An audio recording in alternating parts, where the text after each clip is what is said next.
Yo, what is going on YouTube? It is your boy GZTV. We are back with another video, and we are here with an album review for the week. We have Denzel Curry coming out with his new album. We have King of the Mischievous South Volume 2. Apparently this was a sequel to something that I'm not familiar with. I don't even know if Denzel Curry even made the original version of this, or like, whatever.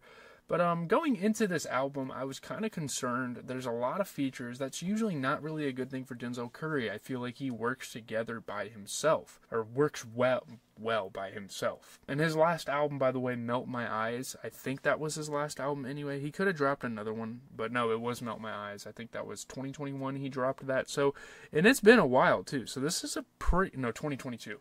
2 years in between Denzel Curry albums, and this is what we get. I don't know. I'm very mixed on this album, from the start. And I listened to the singles.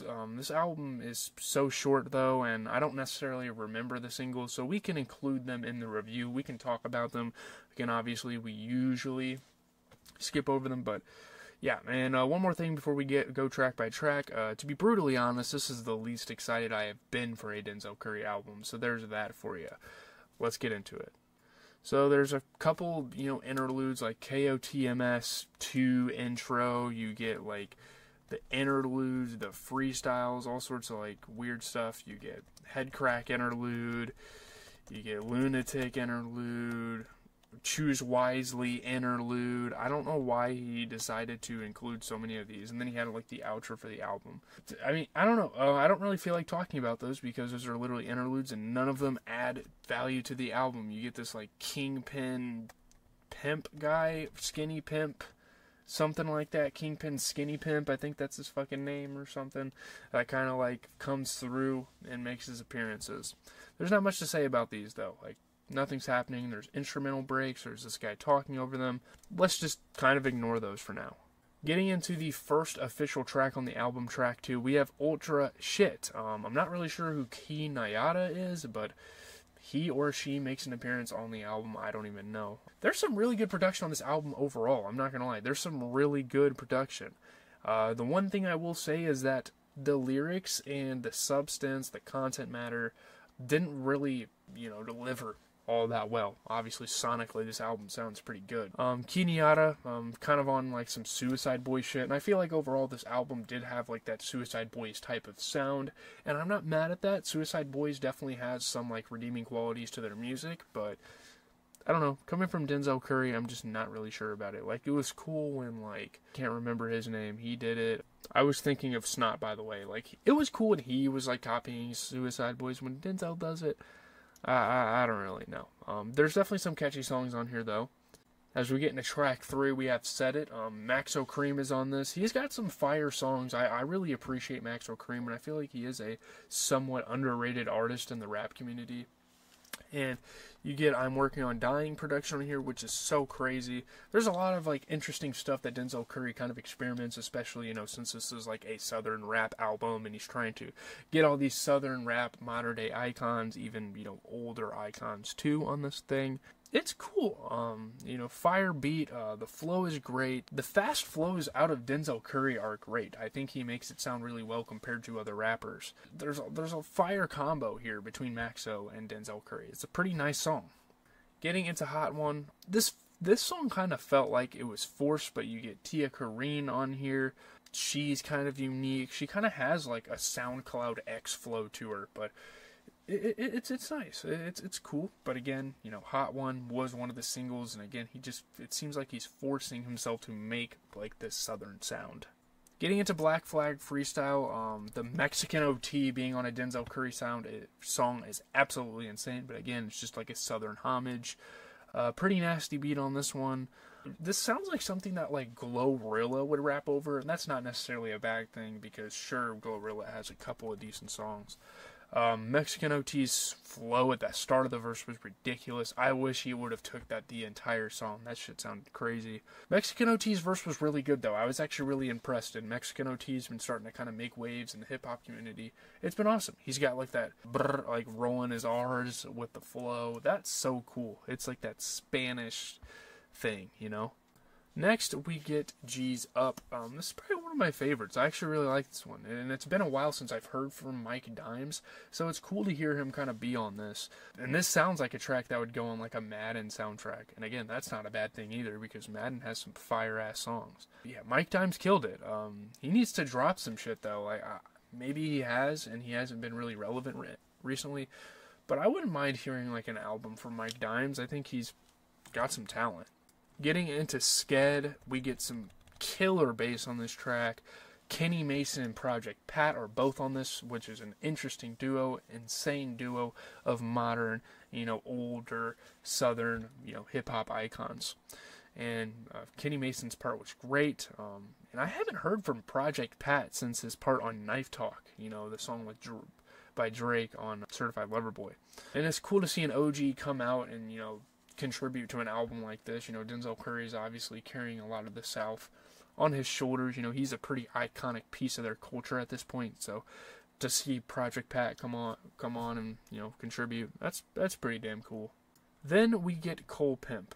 You get Ty Dolla $ign on here, and I was pretty excited for that because he sounded really good with the beat they were using. And the melodic rapping worked really well here with Ty Dolla $ign. He is so fucking talented.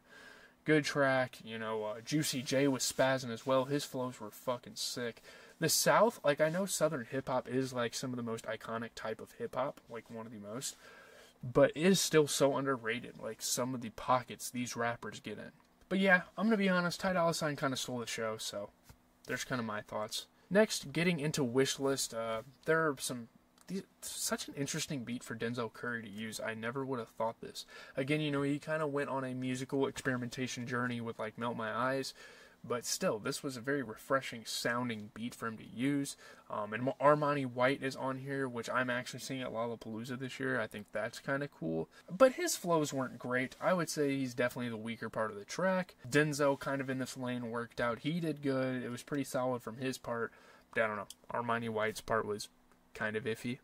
Next we have Hit the Floor, which features some insane production. You obviously get Ski Mask on here. He's coming off of his most recent album, which was actually pretty decent. I didn't really talk about it on the channel. Yeah, this is really some like old Ski Mask, and it's almost right because guys like him and Denzel Curry almost came up in that same area, came up in that same kind of genre of music. It's awesome.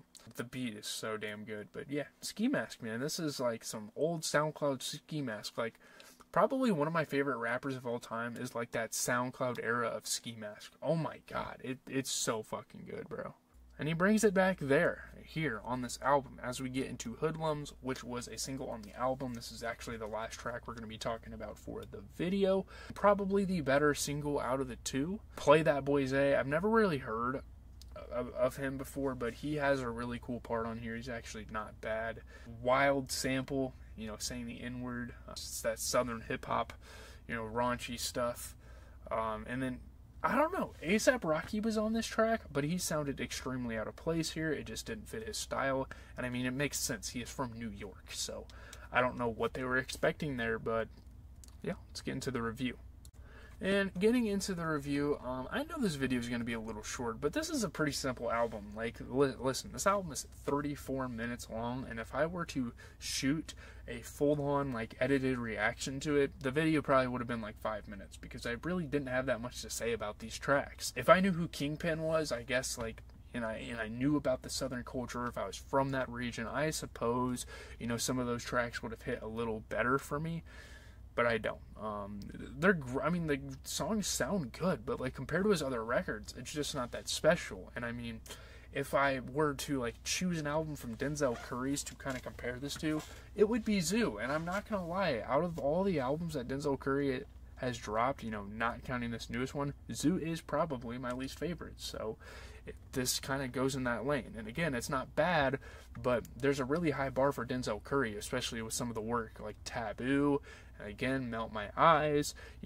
He set the bar so high for himself with records like that. And everyone from the South just came together for an album. I mean, if you want me to sum it up, if you want my review in 10 seconds like that one guy does, everyone from the South comes together for an album, and it's not bad. That's literally 10 seconds. It's a cool concept, but I don't know, man. All the songs are cool. just not profound to me. Nothing really stands out. Nothing's really going on like a playlist of any sort. I will say it's a cool thing that Denzel's just throwing random people together for the album and experimenting with it, seeing who works better with what. I will say I really liked Project Pat and Kenny Mason being together. I think that was my favorite duo. And I think Juicy J and Ty Dolla $ign were together. That was a cool combo as well. And there's really good transitioning on the record as well. You know, you can kind of expect that from Denzel Curry at this point. You know, seamlessly going from track to track. You know, he kind of wants to make it one big sonic piece, which is cool. And another thing to notice about this album, I think I've kind of said it throughout the review, is that it just lacks substance. Like, there's really not much, you know, he's talking about. There's not a lot of social issues, racism, all that stuff that you would hear on more of his conscious records. I'm not mad at it. Like, if you want an Aux Jams record, if you want just good sounding songs, I'm not opposed to that at all. People complain that albums don't have bangers on them. Here you fucking go. But I'm not that kind of listener. So, yeah, I'm not going to give this a number review officially. But I guess it'd probably be in and around the 6s and 7s out of 10s. So, there you have it. Leave a like, comment, and subscribe. As always, it has been your boy GZTV. We're going to start covering some more music stuff as the summer is kind of winding up. A$AP Rocky's dropping his album here in like a month and a half. So, that'll be something to look forward to as well. But I'm out, guys. Have a good rest of your night.